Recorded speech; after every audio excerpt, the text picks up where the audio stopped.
Muito tem se falado hoje em dia no mercado financeiro sobre principalidade e também sobre engajamento dentro dos aplicativos das instituições financeiras. Para falar mais sobre esse tema, eu estou aqui com o Leandro Scalise, que é CEO da Rank My App, e onde já poder explorar melhor. E eles têm aqui um ranking, eles lançaram um estudo recente sobre engajamento dentro desse mercado. E eu tenho certeza que se você é da área ou tem interesse pela área, você vai querer ficar aqui com a gente e poder ouvir mais sobre esse assunto. Então, roda a vinheta, até daqui a pouco.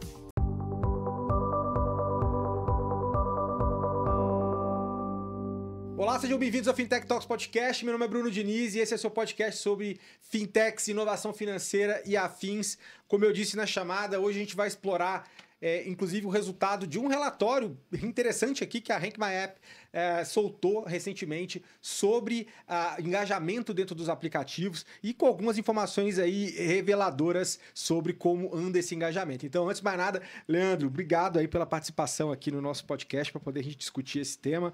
Acho que é muito bom quando a gente pode trazer alguns dados para esse tipo de discussão que o mercado tem falado bastante. Então, meu caro, obrigado por estar aqui, cara.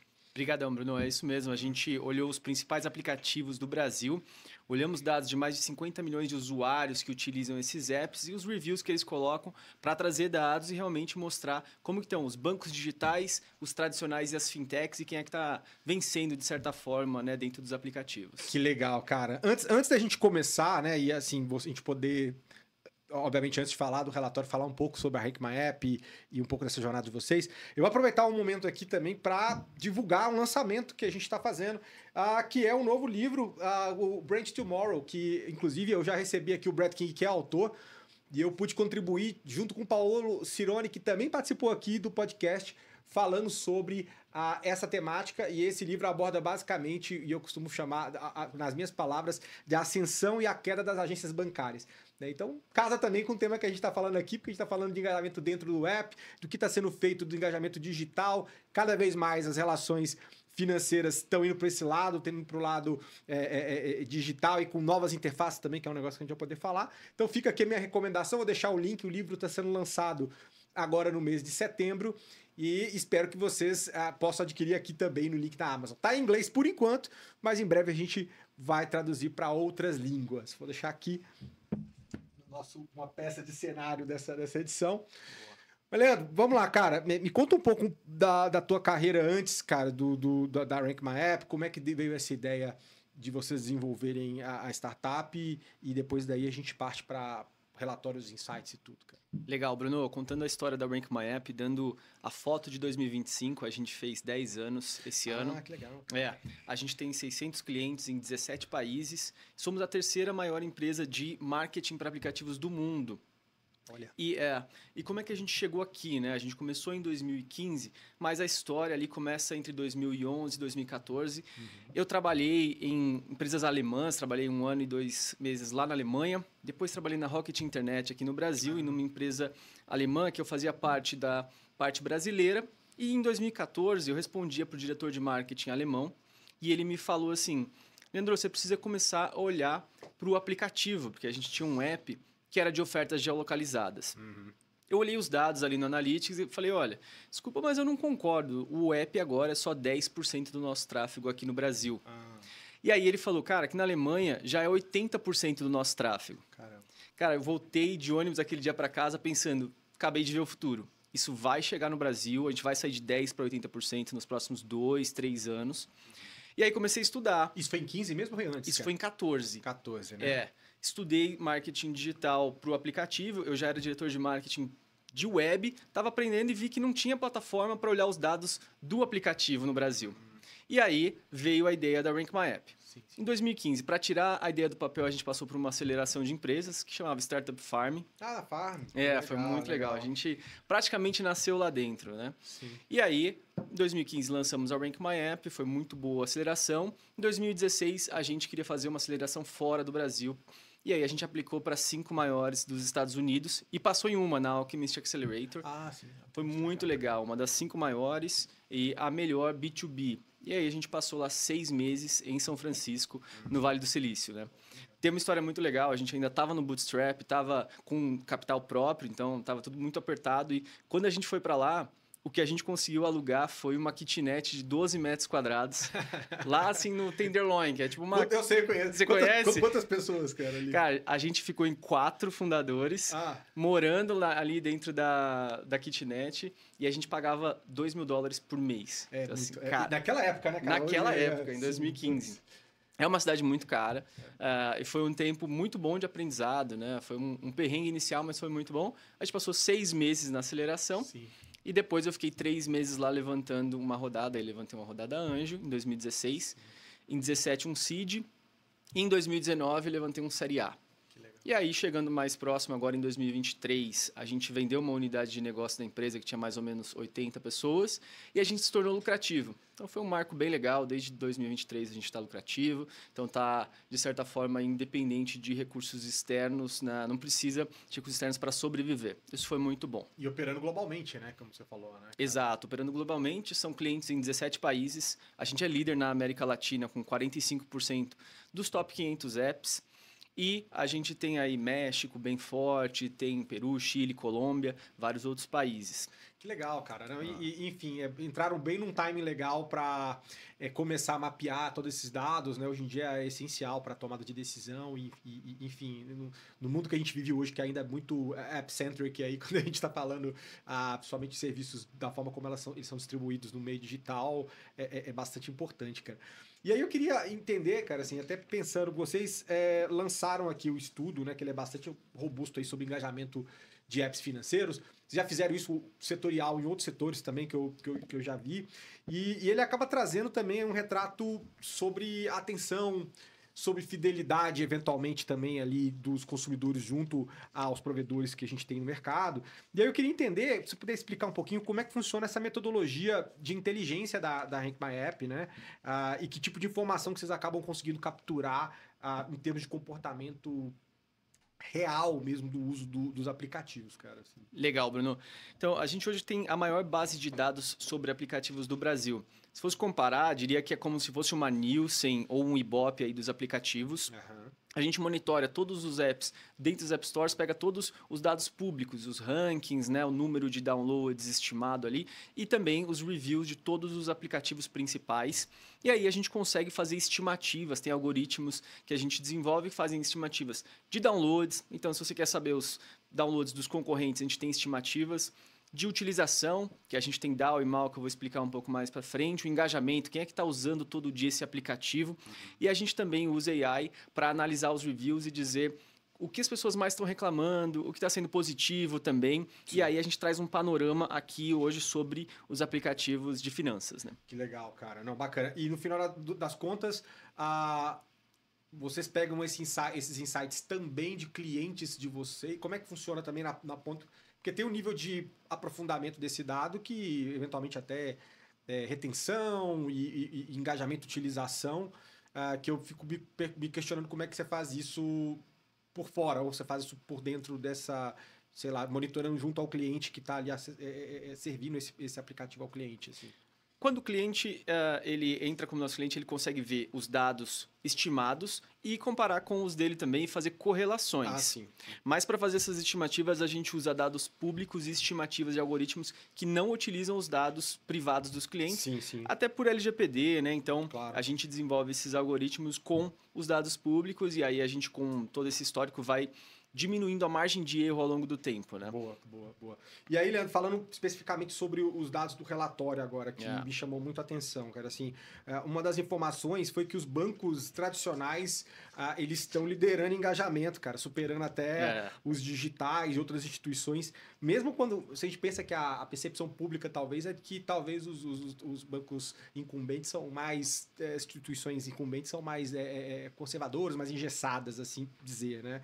E aí, assim, eu queria entender na visão de vocês o que explica essa vantagem dos bancos tradicionais, porque aí tem algumas métricas que estão no relatório, inclusive depois deixar aqui no link depois para as pessoas poderem acessar informações aqui gerais da matéria e tal, que falam sobre as métricas como o índice de uso diário, que é o DAU, né, o uso mensal, que é o MAU, e a frequência de uso, que é o stickiness, né? Exatamente. Então, conta pra gente um pouco tanto dessas métricas, como também o que você entende que tem explicado essa vantagem dos bancos tradicionais em relação aos demais nesse relatório, cara? Legal. Essa foi a grande surpresa desse relatório, tem vários outros pontos aqui. Mas quando a gente olha, a gente pegou essas 3 métricas que são de uso e de engajamento ali dentro do aplicativo, né? Quando a gente olha para MAU, que é o Monthly Active Users, uma das principais métricas aí de utilização do aplicativo, os bancos tradicionais ganham em relação aos digitais e em relação aos bancos, as fintechs, né? Outras instituições, e também Daily Active Users e Stickiness. O Stickiness é uma métrica que mostra o quanto que os usuários realmente estão usando aquele aplicativo todo dia, diariamente, né? E os bancos tradicionais têm o maior stickiness. Isso é uma grande surpresa. Mas, quando a gente para pensar na gama de produtos que os bancos tradicionais têm, aí isso fica mais claro, né? São 2 pontos. A usabilidade, que lá na frente a gente vai ver que a dos bancos digitais é um pouco melhor, mas os bancos tradicionais já estão muito próximos. Sim. E aí o segundo ponto, os produtos que eles já têm dentro do aplicativo que fazem com que o stickiness fique muito positivo do banco tradicional. Interessante, cara. E vocês clusterizaram em 3 grandes grupos aqui também, né? Explica pra gente como é que funcionou, cara. Tem os bancos tradicionais, fintechs e outras instituições. Como é que foi essa divisão aqui dentro do relatório? São bancos tradicionais, que são aqueles que possuem agências. Tá. Bancos digitais, que são exclusivamente digitais sem agências. Tá. E o terceiro são outras instituições financeiras. Aqui a gente tem seguradoras, fintechs, aí tudo. Amplia bem, né? Assim, vai até para a área de wallets e aí também espirra, ou a wallet estaria mais no banco digital. Tem wallet também aqui. Boa. Mas aí a gente está, de fato, ampliando o leque para mais entes dentro do mercado financeiro, né? Exatamente. Interessante. E aí tem outra coisa, né? Assim, também outro dado. Por outro lado, a gente tem um volume médio de instalação de aplicativos também dos bancos em queda quando você compara com a das fintechs de outras instituições, né? Vocês mencionam isso, que existe aí, de certa forma, está demonstrando uma perda de atratividade dos bancos tradicionais em relação às novas gerações, eventualmente, né? E aí eu queria entender como é que vocês enxergam essa guerra pela aquisição e o que é feito, né? Porque vocês monitoram também a questão de ranking de downloads, né, cara? Sim. Então, certamente vocês conseguem ver. Obviamente que quem é estabelecido já tem uma base de clientes já embarcado, e crescer é um desafio diferente do que quem está tentando ganhar terreno, né? É bom a gente relativizar esses elementos. Com certeza. Mas eu queria entender, assim, como é que você enxerga que essa guerra está acontecendo, né? De modo assertivo e certeiro aí, o que está sendo feito de diferente aí nessa jornada de aquisição pelos players que estão clusterizados, esses diferentes players da pesquisa, cara? Assim. Boa. A gente vê aqui que os bancos tradicionais, eles têm uma queda gradual, não é muito acentuada. E os bancos digitais, eles crescem um pouco em aquisição, mas também é um crescimento pequeno. E quando a gente olha para outras instituições financeiras, eles estão muito mais agressivos em aquisição de usuários.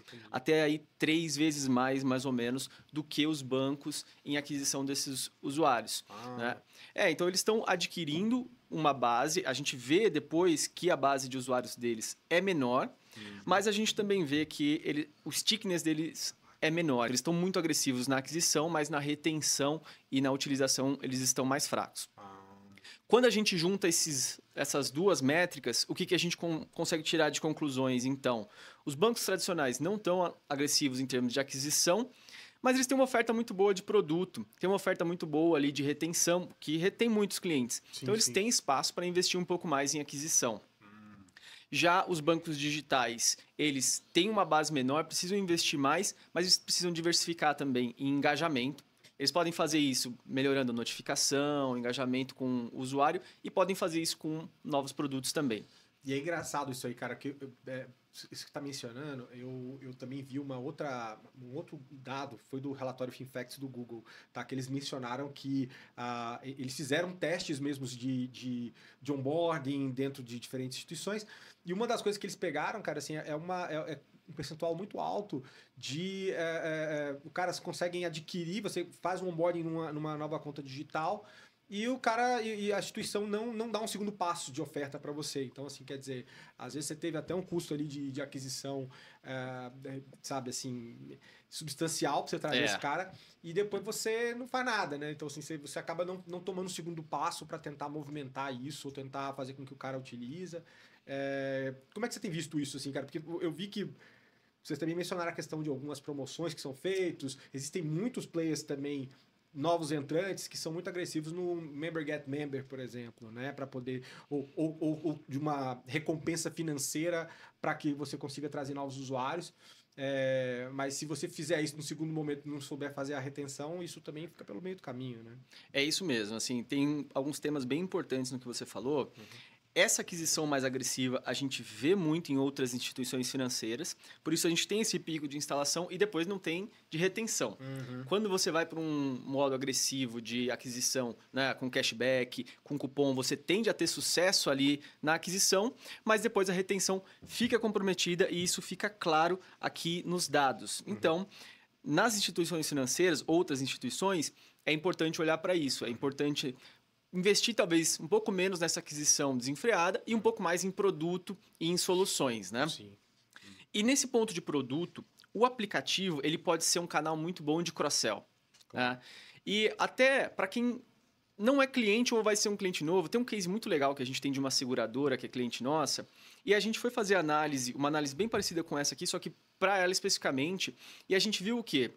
Muita gente buscava por cartão de crédito e caía no aplicativo deles, só que não conseguiam pedir o cartão de crédito sem ser cliente da seguradora, sendo que na web você conseguia pedir o cartão de crédito sem ser cliente. Caramba. E aí depois reclamava lá nos reviews que não conseguia pedir o cartão. Quando a gente identificou isso, levamos esse insight e eles mudaram, colocaram na home do aplicativo para o usuário poder pedir o cartão de crédito. O que aconteceu?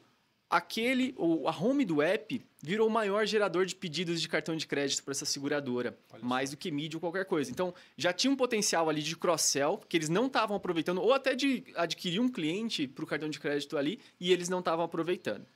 Legal, né? Ia deixar dinheiro na mesa, né, cara? Com uma estratégia assim que, limitado no potencial, usando de forma limitada o potencial que você tem dentro desse canal também, né?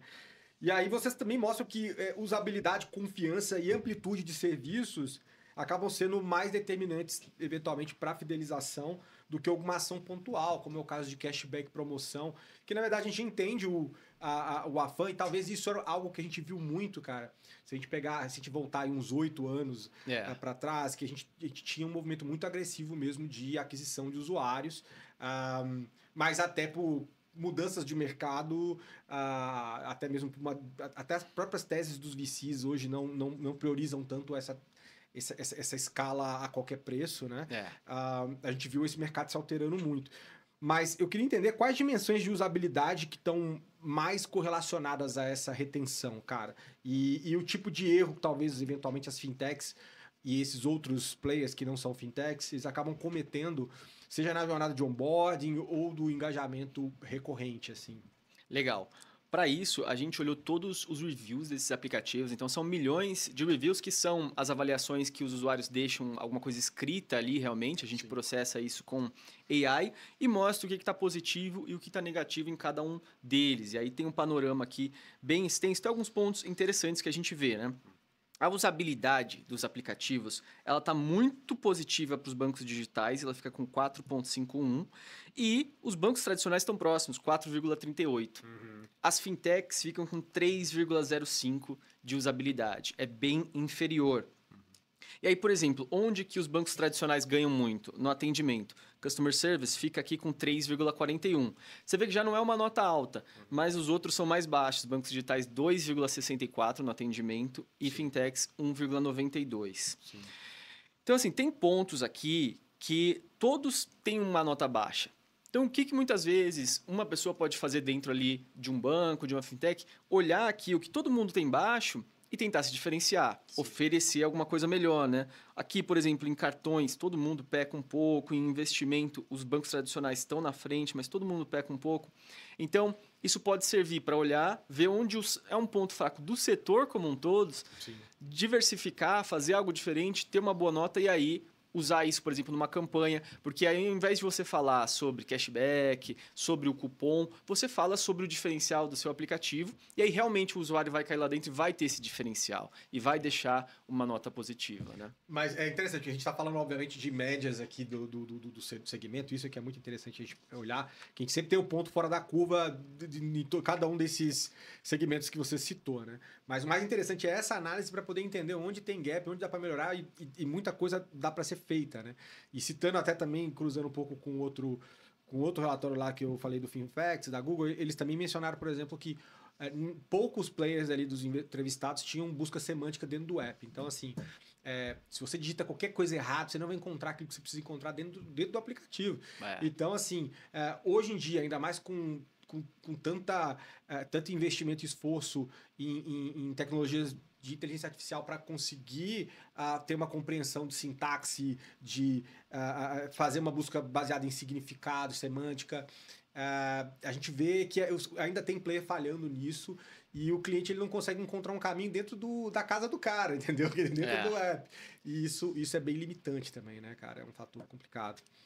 E aí eu queria entender o seguinte, olha, a gente viu outro dado interessante aqui, que fintechs e carteiras digitais, elas têm as melhores notas de usabilidade e elogios, mas uma retenção menor, né? Acaba reforçando essa ideia de que o problema não está na interface, mas talvez no modelo de relacionamento, até mesmo na relevância do app no dia a dia, né? Eu queria entender quais outros dados que eles reforçam essa pegada de que, apesar da usabilidade ser muito boa e a gente ainda ter elogios de algumas fintechs, um problema recorrente que eu já passei em alguns casos por mais que às vezes as pessoas reclamam do atendimento de um banco tradicional, pelo menos às vezes vai ter um canal de call center para você conseguir resolver alguma coisa ou para tentar falar com alguém, né? E tem algumas fintechs que, cara, assim, é super boa a navegação e tal, mas se, como diz, a coisa aperta para você precisa resolver um problema, cara, muitas vezes você não consegue achar esse caminho também, né? Como é que você enxerga essa questão da... A gente tem usabilidade, a gente tem elogio, mas esse problema de retenção ainda persiste. E às vezes, se foi mapeado essa reclamação de não se encontrar solução dentro de algumas fintechs, por exemplo, para resolver um problema seu, assim, cara. Legal. Eu acho que assim, tem um ponto de usabilidade aqui que fica claro nos dados, porque a usabilidade, né, das outras instituições, das fintechs, está mais baixo. Tem um ponto de atendimento. O atendimento aqui está como 1,92. Então, é um grande problema hoje para as outras instituições.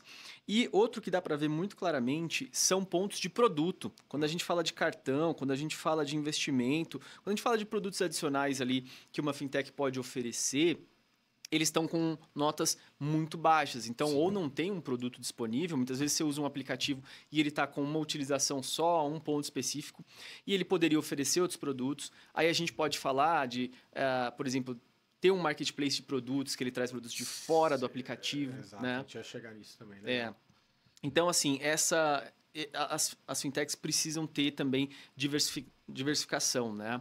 A gente vê aplicativos que são referências como isso, aplicativos de tag de pedágio que hoje usam a base para vender outros serviços, né? Serviços de pagamento de PVA, de outras coisas ali dentro do aplicativo, você diversifica. Seguradoras que estão vendendo serviços para casa, serviços para arrumar alguma coisa na sua casa. Então, está diversificando, você já tem a base lá dentro. Você não vai usar só para o cara pagar um boleto, fazer alguma coisa, você pode oferecer outros serviços e monetizar aquela base, né? Sim, e muitas vezes partindo de um ponto de contato, você vai encontrando outros. Acho que o exemplo da tag que você deu, ele é muito claro, né? Porque assim, a gente tem um mundo de coisa para se fazer ali dentro e muitos desses players ficam fazendo só o básico ali, né? Agora ele acaba virando também uma extensão. A gente vê um monte de outras instituições, até o Nubank tem tag, C6 tem tag, vários caras que começaram a falar, não, peraí, vamos fazer parte também desse momento, dessa jornada que a pessoa tem, que é, como diz, pagar com o seu carro. Então, a gente acaba vendo isso. E aí, cara, outra coisa interessante que, mesmo com um pano de fundo da pesquisa, a gente tem mais uma informação, assim, que já foi amplamente propagada na mídia, já teve estudos do Google, teve estudos da Oliver Wyman, que é o mais recente, de 24, que fala que os brasileiros têm em média 5,5 contas, né? Que a gente acaba vendo. E é um número que também, como eu falei, foi corroborado em outras pesquisas, às vezes um número um pouco menor, mas obviamente não fica só em duas. A gente acaba tendo mais, até porque é muito fácil você adquirir uma conta nova, né? Enfim, isso acaba acontecendo muito. E aí eu queria entender o seguinte, cara, assim, os dados vocês eles acabam ajudando a entender por que os principais apps seguem sendo os mesmos, né? E a gente acaba tendo, como você falou, as instituições tradicionais. Então, existe uma parcela que segue sendo líder, e principalmente quando a gente está falando de questões como principalidade, né? E aí eu queria entender, cara, quais fatores críticos vocês entendem que tem feito o engajamento do app ser mais alto e que pode ajudar aí a balancear essa briga por principalidade. Então, assim, dentro dos clientes e também nas avaliações, tem alguma coisinha que você fala, putz, isso aqui... Eu acho que foi legal o exemplo que você deu da seguradora. Mas tem outros cases legais que tem mostrado que esses players estão fazendo a diferença num mundo onde... Num Brasil, na verdade, onde a gente tem 5,5 contas, às vezes, por usuário, cara. Boa. Cara, eu acho que assim, a gente tem alguns bancos que se destacam aqui nos apps e acabam sendo os principais. Uhum. Até quando a gente vai ver o histórico de evolução dentro dos aplicativos, né? A gente fechou o primeiro banco como cliente em 2016, primeiro grande banco. Legal. Né? E a gente viu, e era um banco tradicional querendo se adaptar ao digital. Uhum. E aí, o que a gente viu? Até 2020, alguns dos tradicionais acordaram e correram atrás. 2020 e 2021 teve muito investimento de quem a gente estava todo mundo em casa trancado, então alguns bancos começaram a colocar muito dinheiro, sim, mas sem uma estratégia clara. Então, os bancos que vieram amadurecendo sua estratégia lá de trás conseguiram fazer o quê? Um custo de aquisição menor, uma retenção maior do que quem entrou com um caminhão de dinheiro e queria fazer aquela história das 9 grávidas fazendo, né, o bebê em um mês. Então, eles entraram em 2021 com uma estratégia muito agressiva e aí eu vi muita instituição fazendo uma aquisição desenfreada, sim, CAC lá em cima, que não se pagava e não tendo produto para esses usuários.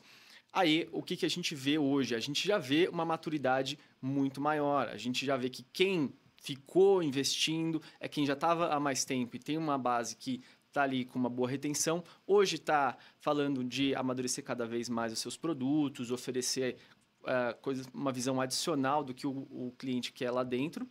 E muitas vezes agregar aí todos os serviços dentro daquele mesmo aplicativo.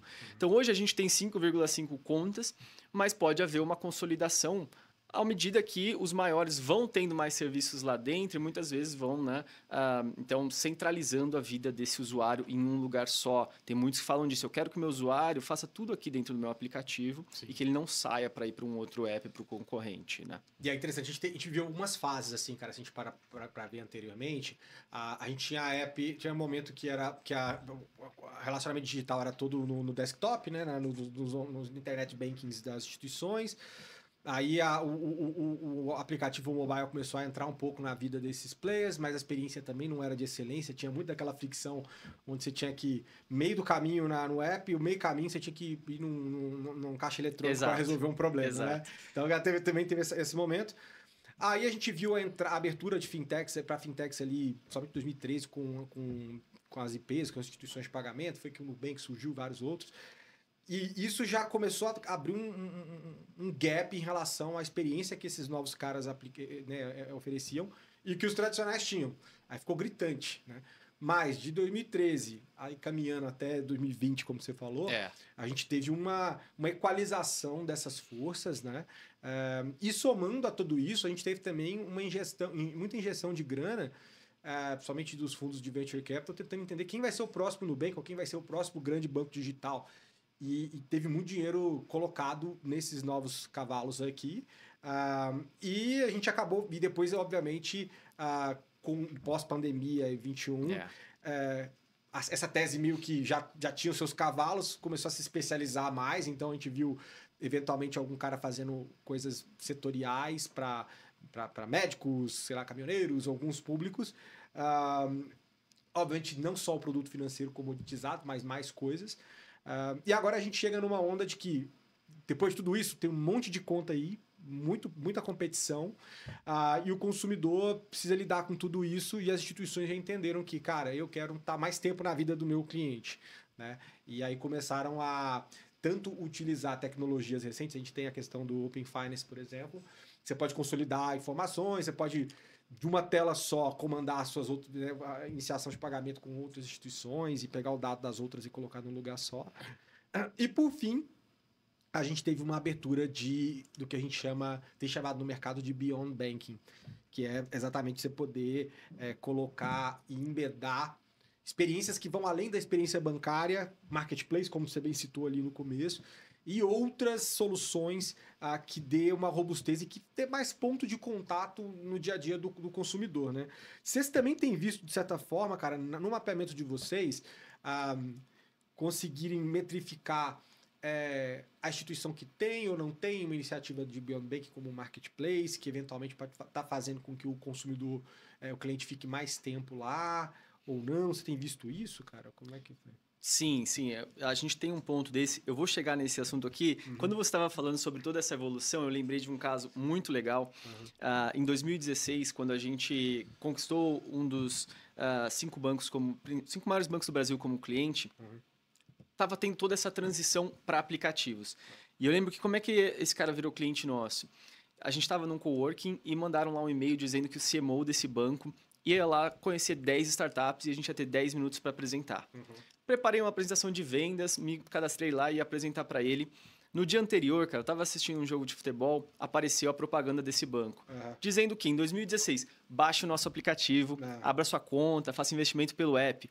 Porque eles já estavam vendo um pouco do Nubank vindo e agressivo, né? Cara, entrei na ferramenta da Rank, dei uma olhada como é que eles estavam e aí eu mudei a apresentação completa. Dia seguinte eu cheguei lá e falei para ele, cara, dá uma olhada como é que tá o seu app dentro das App Stores. Ontem você estava falando no jogo de futebol sobre conta corrente. Quando eu pesquiso conta corrente na Play Store, não aparece seu app entre os 10 primeiros. Quando eu pesquiso o cartão de crédito, não aparece seu app. Ele olhou e falou, cara, semana que vem a gente começa a otimização. Que demais. Foi muito legal. Mas cara. a galera voava muito no cego, né, cara? Assim, principalmente nesse começo, porque você não tinha muito um referencial. Assim, obviamente os caras poderiam fazer um dever de casa e tal, mas eu entendo que tem um nível de especialização que às vezes não tinha nem ferramental para fazer esse in-house naquela época, tinha. Né, cara? Nem hoje, às vezes, assim, também, no nível que vocês fazem, eventualmente, né? Naquela época, a gente chegava no cliente, a gente tinha que explicar que a gente podia fazer aquela otimização, porque eles não se sabia muito ainda, né? Sim. Hoje em dia, não. Hoje em dia tem uma maturidade muito grande do mercado, né? O setor financeiro investe muito nessa parte do aplicativo. E tem investido muito na expansão dos produtos. Quando a gente fala do Beyond Banking, né? Sim. A gente fala sobre um pouco o varejo fez um movimento de ir para as fintechs, né? A gente tem muitas empresas que lançaram suas próprias fintechs no varejo e agora a gente tem um pouco, né, os bancos indo, ou as fintechs indo um pouco para o varejo. Ou a gente fez uma análise que a gente levou para os clientes de bancos que chama experiências paradigmáticas. O que são experiências paradigmáticas? Quando você pega uma inovação de um segmento e leva para outro, e aí você avança a inovação desse segmento porque você já puxou uma ideia que funcionou ali. Sim. E aí a gente levou experiências que o varejo tem e que funcionam muito bem e que hoje ainda os bancos não usam. O Marketplace foi um exemplo claro, né? Porque hoje isso já veio no varejo há bons anos, já está bem consolidado o Marketplace. E aí é um dos pontos que pode entrar aí dentro do segmento financeiro. Mas existem outros pontos, até às vezes mais criativos, que aí cada instituição vai ver se usa ou não, né? A gente tem gamificação. Tem varejo hoje que oferece ali uma moedinha para quem entrar todo dia no aplicativo, oferece um Pix. Teve um que ofereceu, né, todo dia um Pix sorteado. Você entrava e podia ganhar o Pix.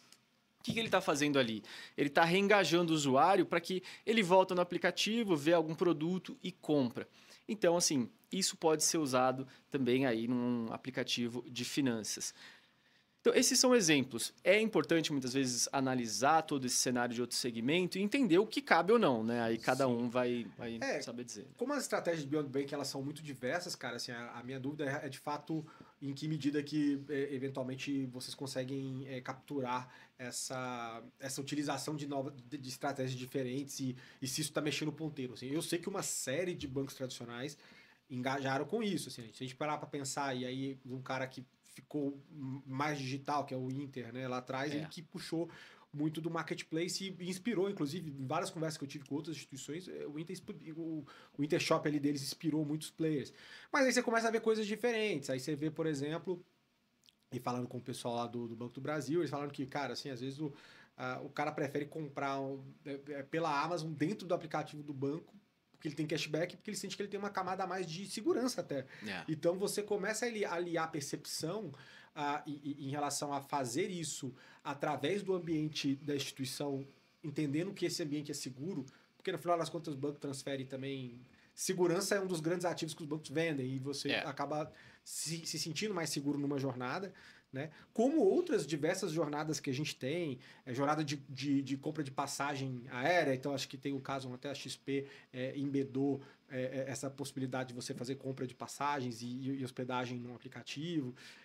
Então tem várias configurações de como se fazer isso também. Tem o caso do Banco Pan também, né, com a Zoom, Buscapé, eles adquiriram para agregar esses serviços. Exato. Então assim, a gente vê uma corrida hoje em relação cara, o que eu posso fazer diferente, como é que eu posso ter mais touch points com o meu consumidor, né? E quer queira ou quer não, até iniciativas que nem parecem ser Beyond Banking, mas são como um iPhone para sempre do Itaú, por exemplo, né? Onde o cara tá tentando te fidelizar ali, te dando uma condição de um aparelho que você gosta, você poder trocar isso sempre quando tiver um novo, dentro de um modelo, de um plano para fazer isso. Então, assim, eu acho que o mercado ele vai encontrando formas de fazer isso. Obviamente que algumas iniciativas como essa, assim, você precisa ter tamanho, robustez, mas às vezes precisa ter criatividade como instituição para fazer algo diferente, né, cara? Você chegou a ver outros exemplos interessantes assim também? Eu acho que... Cara, a gente vê muito os programas de fidelidade, né? E isso agora tá uma guerra muito grande, cada um querendo atrair, né, o usuário para concentrar cada vez mais a sua vida lá. Então, vão colocando níveis para você e colocando cada vez mais dinheiro lá dentro e concentrar. Já outros, como esse que eu citei do Banco Pan, ou outros que adquiriram empresas de varejo, muitas vezes isso é para diminuir o CAC, né? Claro. Porque a gente sabe que o CAC para um produto financeiro pode ser caro. E se você vai segmentar ainda para um cara que tem um perfil, né, de alta renda, vai ficar mais caro ainda, né, para você comprar uma mídia, adquirir um cliente. Então, se você já compra uma instituição, né, um varejo, onde você tem informação de quem está comprando ali, quem é que tem uma renda mais alta, e você pode, né, trazer esse usuário para a instituição financeira, isso pode fazer sentido também, como um canal de aquisição praticamente. Né? Sim. Vocês chegaram a ver nesse mapeamento alguma estratégia diferente de aquisição de usuários ou tá mesmo calcado em cima de promoções, cashbacks e coisas do gênero? Assim, ou tem alguma coisinha um pouco mais fora da curva que vocês tenham isso? Cara, assim, a gente tenta fugir muito desse ponto, porque a hora que você trabalha com promoções, cashback, como você vai adquirir um tipo de usuário muito específico que vai buscar a promoção. Que é um cara meio caçador de promoção. Exato. Né, cara? É verdade. Se esse for o seu público, ok. Mas o que a gente tem visto é que geralmente o nosso cliente não é isso que ele quer no final das contas. Ele quer um usuário qualificado e que vai monetizar muito bem para ele depois. Sim. E aí o que a gente tem feito ali como principal estratégia para os clientes? Olha ali o que você tem de oferta bem positiva para esse cara, também aqui o que está bem positivo no seu review, né, nas avaliações, e faz uma segmentação muito boa da sua campanha e a comunicação do começo até o final sobre aquilo. Sim. Você vai falar de crédito, você vai falar de investimentos, você consegue hoje personalizar a sua campanha, desde o criativo que ele vai ver, até a hora que ele cair nas App Stores, você consegue fazer uma página personalizada para aquele anúncio e depois também um conteúdo personalizado dentro do aplicativo. Ah, que legal, cara. Então, voltando nas experiências paradigmáticas, isso já é comum no varejo, né? A Amazon é o grande case disso, ou a gente pode pegar o Netflix, que se você abrir o teu Netflix aí é diferente do meu, mas nos bancos ainda não, né? Então, isso, quando você personaliza a experiência, né, da mídia até o final, você melhora a conversão muito mais e o teu CAC cai. Então, a gente recomenda muito mais por aí do que você focar só em cupom, né, uma promoção agressiva, que claro, aí, cara, na hora que às vezes a meta aperta, o cara vai fazer uma dessa, né? Não tem jeito. Sim, e obviamente a gente consegue ter aí um usuário com mais stickiness e tudo mais, Exato. Né, cara? Mas é interessante isso que você falou, cara, assim, vocês também, de certa forma, além da solução de ranqueamento de app, de certa forma, de dados ali, vocês também apoiam na estratégia também, ou na análise crítica para se virar o ponteiro e talvez incorporar, como você falou, boas experiências que acontecem em outros segmentos para poder fazer ali também, cara? Exatamente. Os nossos clientes, eles também podem, né, ter um plano aqui que eles têm uma estratégia gerada para eles, uma análise que um estrategista que já tem uma boa experiência vai fazer para o aplicativo, mostrando um pouco de onde que ele precisa melhorar e o que ele pode fazer.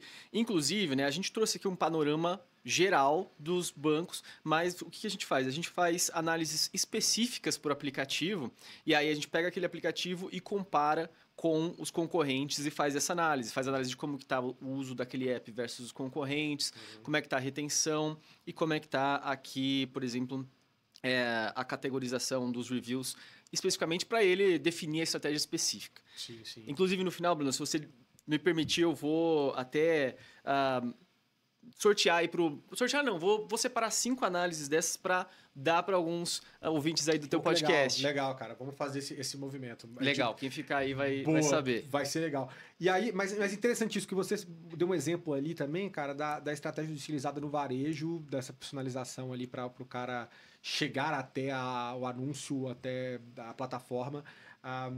E você tem visto... O que você tem visto de diferente e legal, cara, assim...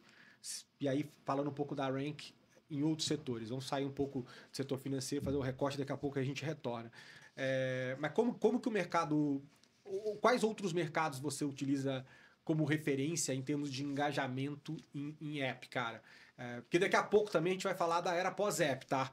Existem outras interfaces aqui que a gente está trabalhando. Mas eu queria saber o que está sendo o estado da arte, eventualmente, do que tem sido feito, independente de setor, para engajamento em aplicativo e crescimento e retenção e tudo. Legal. Hoje, fora finanças, quem investe muito em aplicativos é o varejo e games também. Esses dois segmentos, quando a gente pega varejo e finanças, para a gente é 70% da nossa base de clientes. O varejo é 40%. Assim, o varejo investe muito em aplicativos.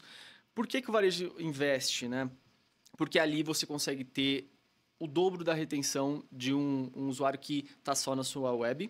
Né? E o varejo tem uma experiência muito boa hoje de gamificação dentro do aplicativo. Né? A gente leva muitos exemplos e, assim, de uma forma mais agressiva, os varejistas chineses trazem muito isso. E experiências gamificadas, viciantes, inclusive, o cara para compra, cara. Assim, é absurdo como eles conseguem.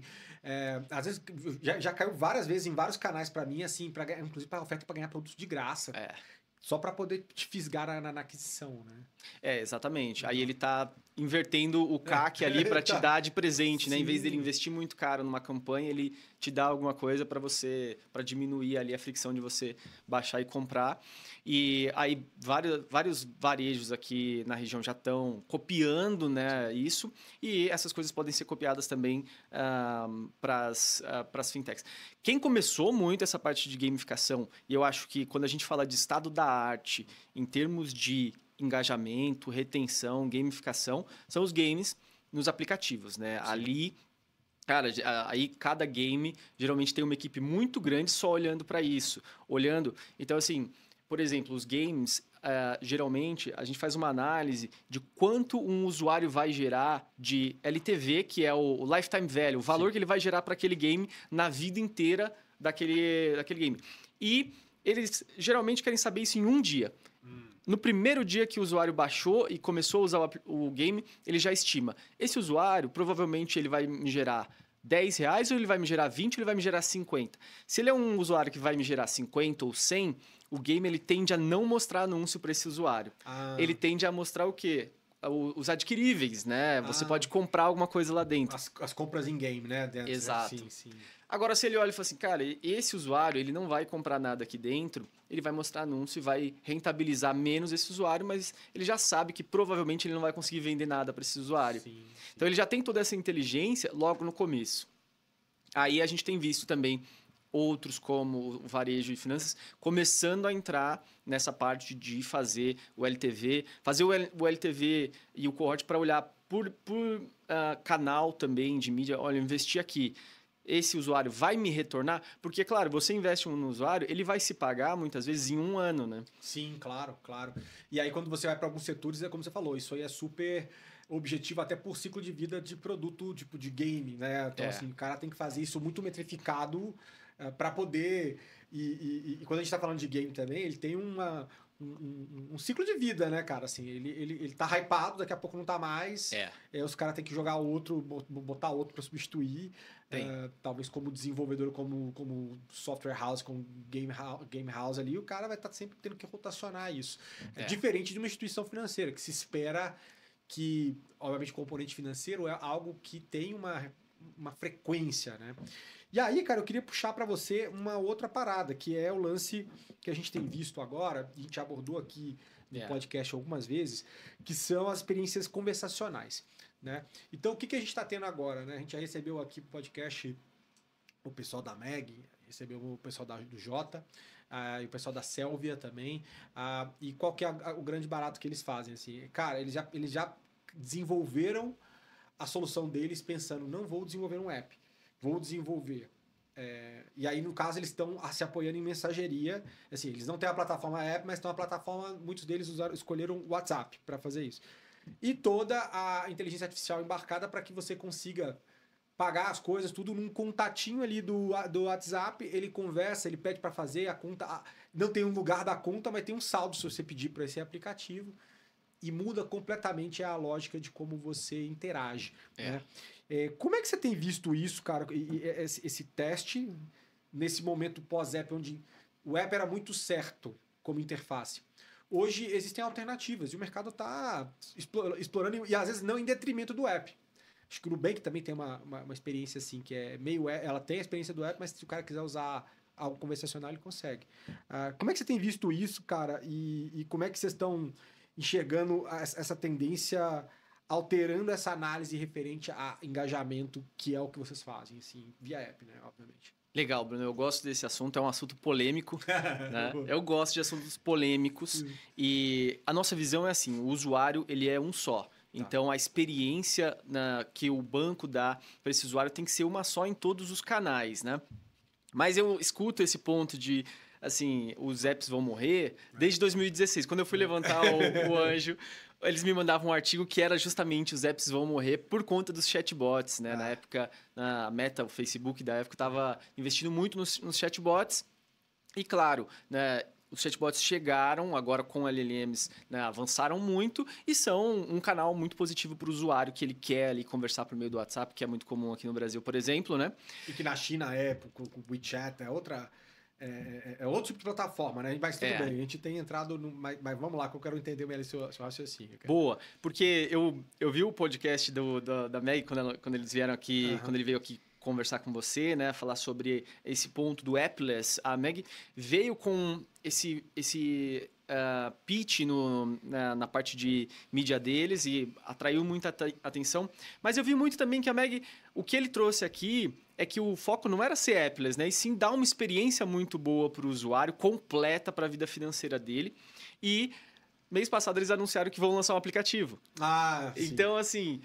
Por quê? Porque os usuários pediram e é justamente o que a gente vê. Os usuários, eles querem estar ali no canal que ele já está, no app, e tendo um investimento ali que se paga, é importante o banco, a fintech, a instituição ter uma presença naquele canal. Sim. O app ele é muito positivo, né? Nesse podcast com a Meg, você falou muito sobre a parte da segurança, que é muito verdade, né? Você mesmo falou agora de toda essa parte do banco dá uma segurança para o cliente e o app dá essa segurança por ser ali, né, um sistema fechado da instituição. Sim.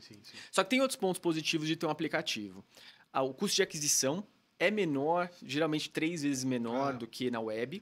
A retenção chega a ser 2 vezes maior e o cross-sell de produtos é muito bom lá dentro. Então, se o app acaba sendo muito bom no ponto de vista de negócios para um banco, para um varejo. Então, isso é importante. Agora, eu não sou a pessoa que vai dizer, cara, tem que ter um app e não tem que ter a interação ali no WhatsApp. Eu acho que a nossa visão é justamente ter a visão completa do usuário, tá? E conseguir olhar para o usuário para uma visão completa na web, no app, na mídia, no CRM, ter essa visão completa que hoje é um dos principais desafios atuais em se falar de maturidade do mercado, assim, de marketing e de produto, é o desafio que eu mais vejo hoje em dia. Sim. E é interessante isso, cara, porque no final de qualquer uma dessas formas, você, de certa forma, tá pagando um pedaço para alguma Big Tech, né? Então, assim, seja você estando no app, você tá ali dentro das lojas, né? Enfim, se você já vai para um canal para fazer a mídia paga, você também tem, às vezes, uma Big Tech para quem você está pagando para te impulsionar a chegar nesse cara. E se você está fazendo uma experiência conversacional que vai usar chat, que o WhatsApp é o principal vetor, você também está ali nessa dependência da Meta. Obviamente que esses caras todos se posicionam como plataformas, e quando você está falando no mundo digital, essas são as plataformas com quem você tem que lidar. Né? Mas é muito interessante pensar que alguns players vão jogar talvez esse jogo full da interface conversacional e vão ver onde vão chegar. E podem ser que cheguem em caminhos diferentes, em lugares que a gente ainda não consegue enxergar agora. Mas é interessante ver também que, poxa, alguns elementos de uma experiência, somente quando a gente está tentando manter retenção e quando você está tentando ampliar o que se faz, eventualmente você não vai conseguir fazer tudo isso só no conversacional, no app. Percepção. Vai fazer várias outras coisas no conversacional, mas talvez outras multiplicidades de coisas você ainda não consiga fazer fora do app. E eu consigo entender também que, cara, é muito interessante como a gente está vendo hoje as instituições correndo atrás de dar uma experiência Beyond Banking que, às vezes, ela é, inclusive, digital, tá? Então, você vê algumas coisas que fazem diferença próprio, e aí, citando o caso do Nubank e outros caras investindo, Nomad, por exemplo, investindo em ponto físico, tipo em aeroporto. Investindo, por exemplo, igual a Nomad falou, a gente recebeu o pessoal aqui, o Lucas Vargas, falando assim, cara, a gente quer dar a mesma experiência, por exemplo, o cara que está viajando, que as lojas da Varig davam quando o cara estava, tipo, como se fosse uma embaixada brasileira quando o cara está viajando. Então, quando você está em Orlando, você vai na loja da Nomad lá, para o cara tirar dúvida. Por exemplo, a primeira vez que o cara está viajando para fora, para ter informação também. Então você cria outros pontos de contato que só o físico não consegue trazer. Né? Por mais que esse livro aqui esteja falando sobre a morte das agências, mas eu acho que tem muita coisa ressignificada também. Então isso é muito interessante a gente entender essas nuances, talvez, né, cara? Super. Eu adoro essa visão que você trouxe. Eu acho que isso é uma maturidade que nem todos os profissionais têm de ver o usuário no todo, né? Sim. A gente passou por um momento no mercado em que se olhava muito para o último clique, o last click, que muitas vezes... O que aconteceu? O profissional de marketing olhava ali e falava, olha, as minhas conversões estão vindo todas desse último canal aqui, seja um canal de mídia de uma Big Tech, e falando, agora eu tenho que jogar todo o meu dinheiro aqui, né? Eu tenho um canal A e B, o A está me trazendo 80% das conversões, eu vou jogar todo o meu dinheiro aqui. Eu vi gente que desligou, vou desligar esses canais aqui. Olha. E o que aconteceu? No mês seguinte, o cara fala, o meu canal A que gerava 80%, ele caiu. É isso, é cíclico, cara. E a combinação, a combinação de diferentes canais. E aí o cara bota seus pesos e vai equilibrando isso ao longo do tempo. Mas essa volta que eu tenho visto, somente dos canais físicos, não é à toa que, novamente, o Nubank arruma um espaço dentro do Pacto do Ibirapuera para tentar ter esse ponto, que é algo antigo, é uma estratégia que era lá, que é old school, se você parar para pensar. Mas ela está com roupagens diferentes para justificar, inclusive, o cliente premium, porque esse é um benefício que ele dá para um cliente premium. Como a sala VIP também é um benefício para um cliente mais premium. E ele precisa ser percebido em outros momentos, que não é só numa jornada digital também. Sim, vem de um entendimento de onde está, qual a vida desse meu usuário, né?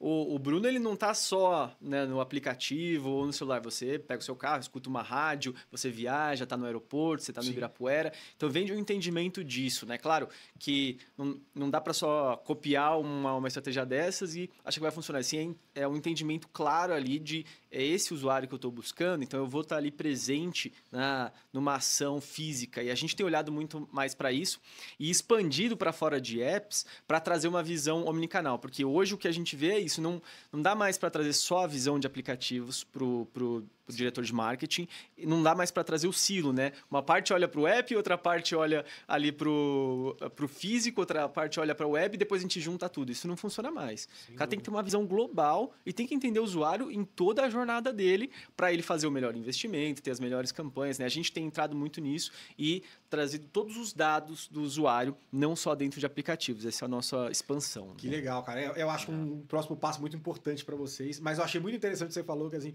algumas instituições tirando o pé totalmente de um canal, quase que matando um canal, e depois a maré dá aquela invertida e o cara não tá propriamente, enfim, presente em diferentes ambientes, né? Isso aí é vital, cara. Porque muitas vezes ele não tem uma visão do multi-touch attribution, que a gente chama, que é assim, o que levou o usuário a decidir por aquele banco, por aquele app, Sim.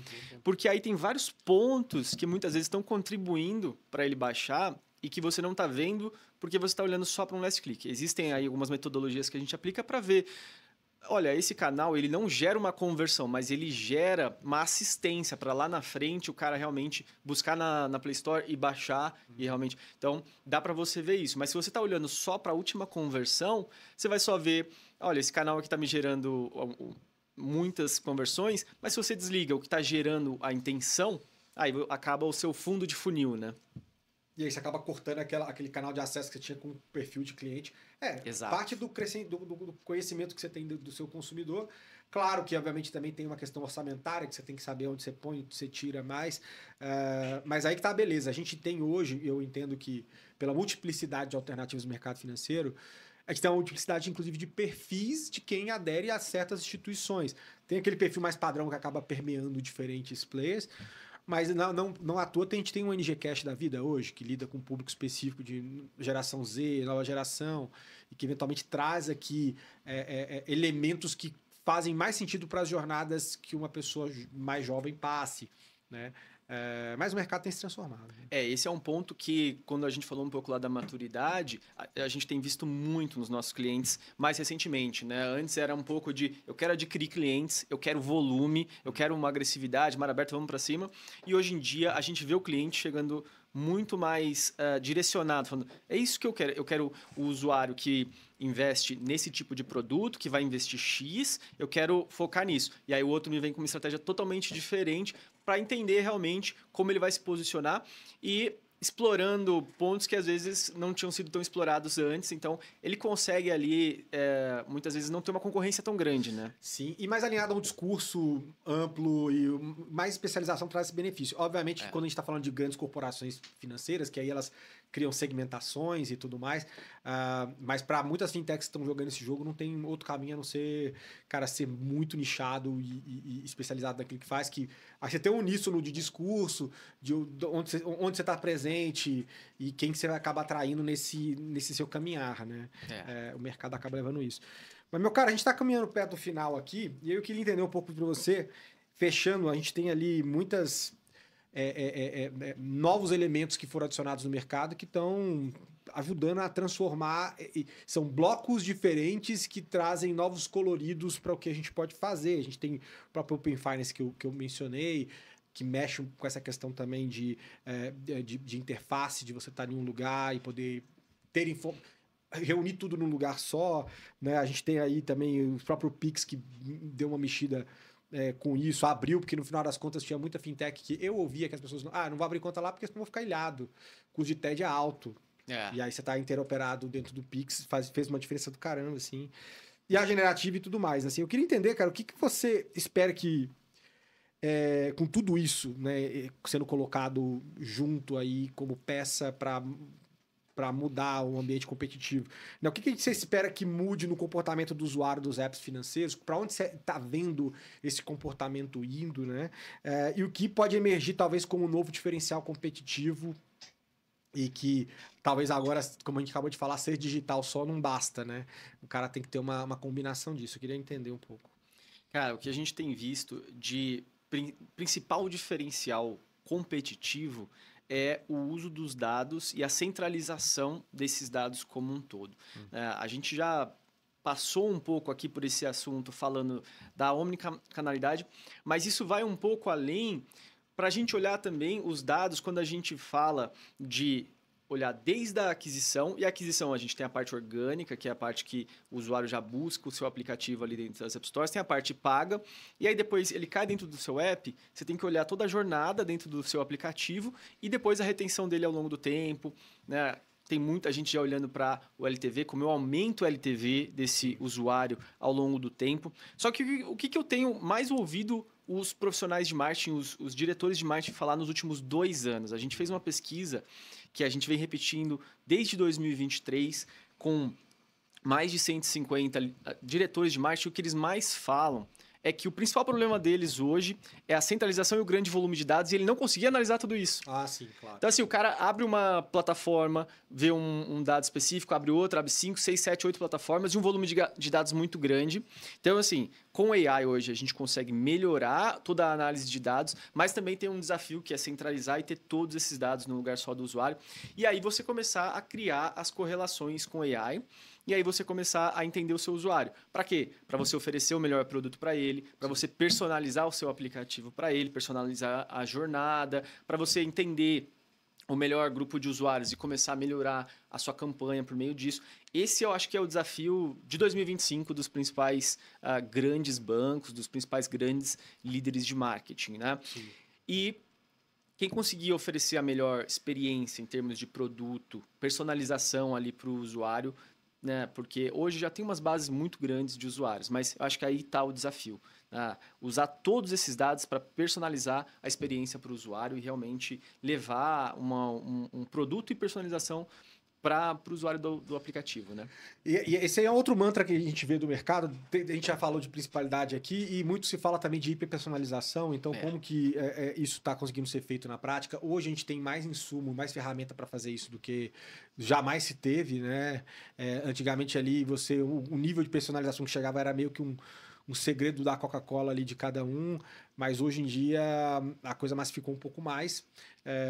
Mas novamente eu acho que também batendo na tecla de que combinar múltiplas abordagens é muito importante, que a gente nunca sabe para onde está indo o nível comportamental de como esse cliente quer, onde ele quer te encontrar, onde você tem que estar para ele te encontrar, que eu acho que é muito importante também, né? E como ele quer desenrolar essa relação, como é que ele quer, onde ele quer a contento fazer uma operação financeira e que não necessariamente às vezes passa pelo app, às vezes passa por outro lugar.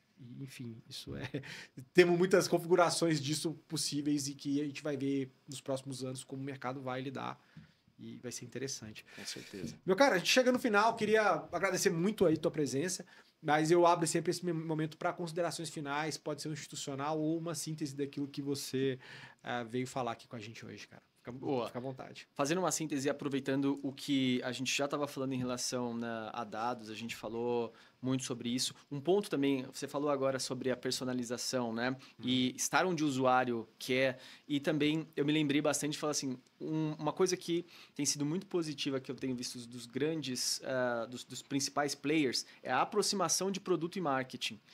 Então, assim, eu esqueci de falar isso, mas assim, o que eu vejo principalmente é que muitas vezes o cara que está olhando esse dado aqui, junto com o diretor de marketing, está o cara de produto também. Porque essas áreas estão começando a se conversar, porque produto está olhando muito mais para uma grande quantidade de dados para decidir o que vai desenvolver. Para entender o usuário e falar, o que eu vou desenvolver, porque hoje eu tenho um mar aqui de dados, o que ele está reclamando, o que não está. Então, isso é muito importante. E aí, falando das informações que a gente trouxe no panorama, para fechar, eu quero falar, é importante a gente ter essa visão e transformar isso em objetivo de negócio para o usuário, né? Claro que ele pode olhar aqui e já ter uma visão geral e falar, olha, eu tenho no meu aplicativo uma avaliação melhor nesse ponto, eu vou usar, mas também ele pode fazer isso especificamente para o aplicativo. Então, quem quiser um pouco olhar o seu aplicativo versus 4 concorrentes, saber como é que está a instalação, né? Saber como é que está a utilização, o stickiness, me adiciona lá no LinkedIn, é Leandro Scalici, da Rank My App, né? CEO e fundador da Rank My App. E coloca lá Fintech Talks que eu vou saber. Legal. E aí os 5 primeiros vão ter essa análise específica aqui. Vamos fazer isso aqui para ficar mais fácil, para que vocês possam também usufruir desse benefício. Obrigado aí pelo bônus aqui para nossa comunidade.